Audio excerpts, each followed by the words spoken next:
হযরত আম্মার বিন ইয়াসির রাদিয়াল্লাহু তাআলা আনহুর গর্দানকে কেটে মস্তককে আলাদা করে, মস্তক আলাদা করার ইতিহাস শুধু কারবালায় না, এটা সিফফিন থেকে এসেছে, বদর থেকে এসেছে। এই মস্তক আলাদা করে যখন মুয়াবিয়ার সামনে পেশ করলো, যে মুয়াবিয়ার সামনে নিয়ে যাওয়া হলো, বলা হলো যে হায় হায়, রাসূলুল্লাহর ভবিষ্যৎবাণী সত্য হতে চলেছে।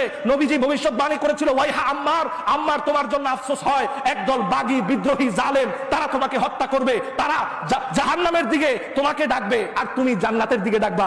এ দুনিয়ার মানুষ, কোন সাহাবী কি কাউকে জাহান্নামের দিকে ডাকতে পারে? সবাই বলেন ডাকতে পারে? কোন সাহাবী কি জাহান্নামে ডাকতে পারে? সবাইকে সাক্ষী দিতে হবে হাত তুলে। স্পষ্ট সরি মতন থাকার পরেও যারা এটাকে ঢাকতে চায়, যারা এটাকে তাওয়িল করতে চায়, তাদের তাওয়িল আমার জুতার তলায়। কোনো তাওয়িল লাগবে না, কোনো কিছু লাগবে না। রাসূলুল্লাহ স্পষ্ট বলেছেন যে তারা ডাকবে জাহান্নামের দিকে, আম্মার ডাকবে জান্নাতের দিকে।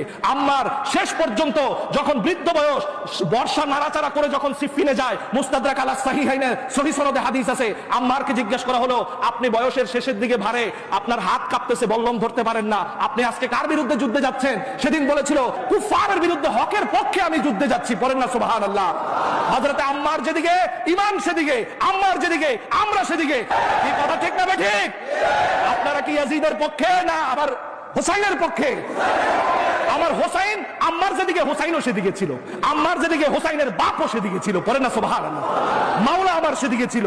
আম্মার রাদিয়াল্লাহু তাআলা আনহু যখন শহীদ হয়, কাটা মস্তক যখন নিয়ে যায়, বলে যে আমার রাসূলুল্লাহর ভবিষ্যৎবাণী সত্য হচ্ছে। মুয়াবিয়া উত্তর দিয়েছিল কি, যে আম্মারের হত্যার জন্য তো আলী দায়ী। নাউজুবিল্লাহ পড়েন। আম্মারের হত্যার জন্য তো আলী দায়ী। বলে কেন? বলে আলী ওরে যুদ্ধে আনছে কেন? সিফফিনের ময়দানে মাওলা আলী যখন বর্ষার মাথায় ওই কোরআন শরীফ গেতে গেতে যখন বিচার চাওয়া হলো, ফয়সালা চাওয়া হলো, মাওলা আলীর দল থেকে একটা দল বের হয়ে গেল। তারা বলল যে আমরা আল্লাহর হুকুম ছাড়া কোনো হুকুম মানি না, আমরা তোমার দলে থাকবো না। বের হয়ে চলে গেল, কেউ বের হয়ে অন্যদিকে চলে গেল, কেউ বের হয়ে মুয়াবিয়ার দলে যোগ দিল। যখন এই কথা বলল, তখন আমার মাওলা আলী আলাইহিস সালাম বলল, এ খবরদার, দল কম হয়েছে তাতে কি হয়েছে, সংখ্যা কম হয়েছে তাতে কি হয়েছে? ওইদিকে দেখতেছো যেই কোরআন, ওইটা নির্বাক কোরআন, আমি আলী সবাক কোরআন, আমি কোরআনুন নাতিকা, আমি হুকুম দিলাম যুদ্ধ চালায় যাও।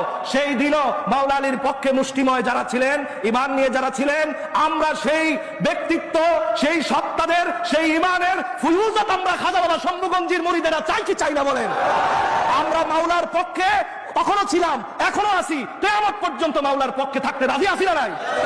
তাতে করে আমার জীবন যাক, আমার চাকরি চলে যাক, আমার ব্যবসা চলে যাক, আমার কৃতিত্ব চলে যাক, ক্যারিয়ার ধ্বংস হয়ে যাক, আমার পরিবার আমাকে ছেড়ে দেখ, আমার সন্তান আমাকে ছেড়ে দেখ, কিন্তু মাওলাকে আমি বুক থেকে সরাতে পারবো না, কোনোদিন এটা সম্ভব না।